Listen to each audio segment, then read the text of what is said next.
I am here with Bevan Francis. Thank you for coming. Thank you for agreeing to speak with me. So at this town hall, spoke about a bunch of issues.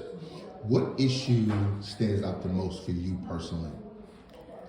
I would say the abuse of power and that, these, like police, COs, people are in position of power. That's just what really stands out to me. And the fact that there's no oversight.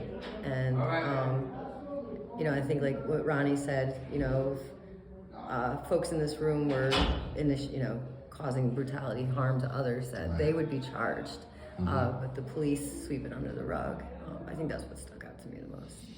When you hear or see it on social media, for example, the cop shoving a black guy, jumping on the black girl's back, and laughing on camera, what does that say to you? When you see an officer clearly knowing he's being recorded, and he's laughing, like this is like a psychotic laugh, not even like, you fell, you slipped. What does that say to you?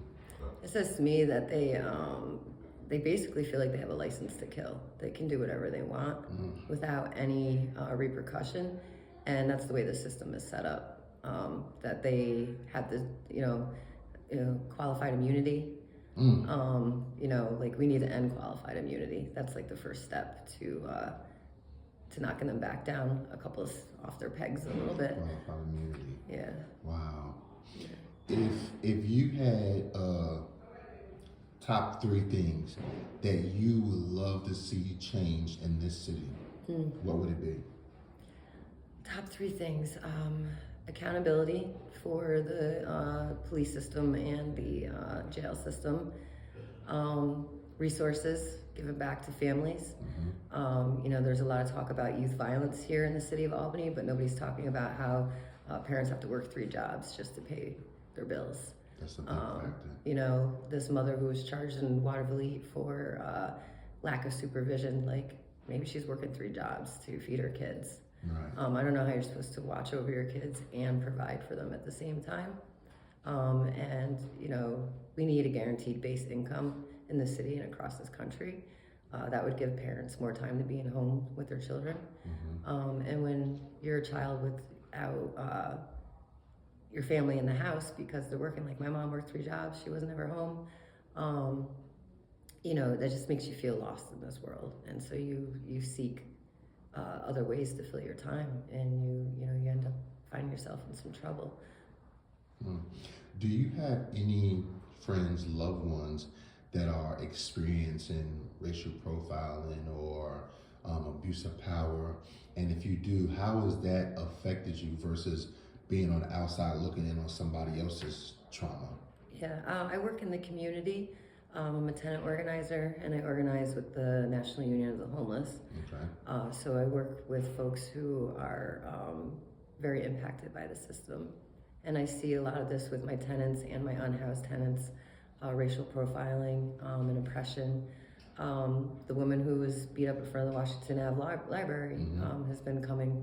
I spent the morning with her. Wow. So it just breaks my heart. To see folks out here being harmed in the way that they're harmed.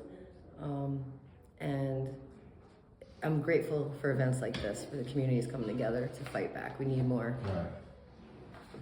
We need more events like this. So you work with National Union of Homeless. When you see that they're spending money to make roundabouts in every section of the city, but they don't give that money to homeless shelters, city missions, Salvation Armies, Goodwills.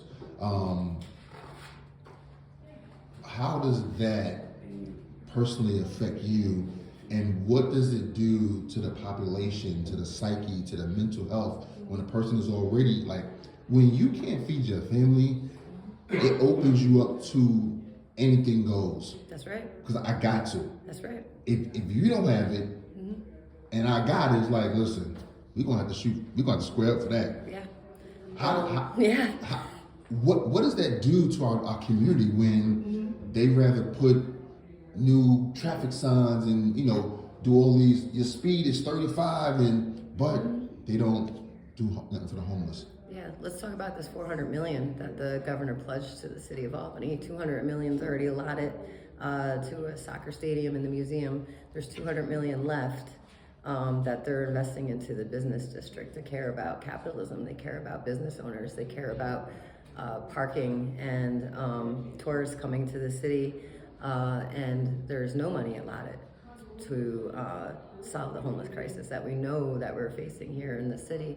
And the rent's too damn high. So folks that I talk to on the street have income, they have Social Security, or they're working 2 jobs and they are homeless because they can't afford rent. And we spent a lot of time in our union meetings, our homeless union meetings, discussing this money that's coming to the city and how it's not being allocated to folks who really need it. And it makes people feel hopeless, and we're trying to bring that we're trying to give hope back by organizing, saying that we can show up to county ledge meetings, we can show up to city council meetings, we can show up at the governor's door, we can show up at the mayor's door, and we can say that we demand a portion of this for us. Because what are they going to do when they, build up this business district in Albany? They're going to be pushing homeless people off the street because they don't want to look bad. Right. And so that's going to cause more policing of unhoused people and more racial profiling by the police on these streets. So these are things that folks that are directly impacted, like I think it was Ronnie who was saying, like, you have to show up, or maybe it was Jamaica, but you have to show up at city council, you have to show up at county ledge, you have to show up in these spaces and to be man, to be heard. With the homeless union, we always say nothing for us without us. There was a clip that went viral, I think 2 years ago maybe, during March Madness.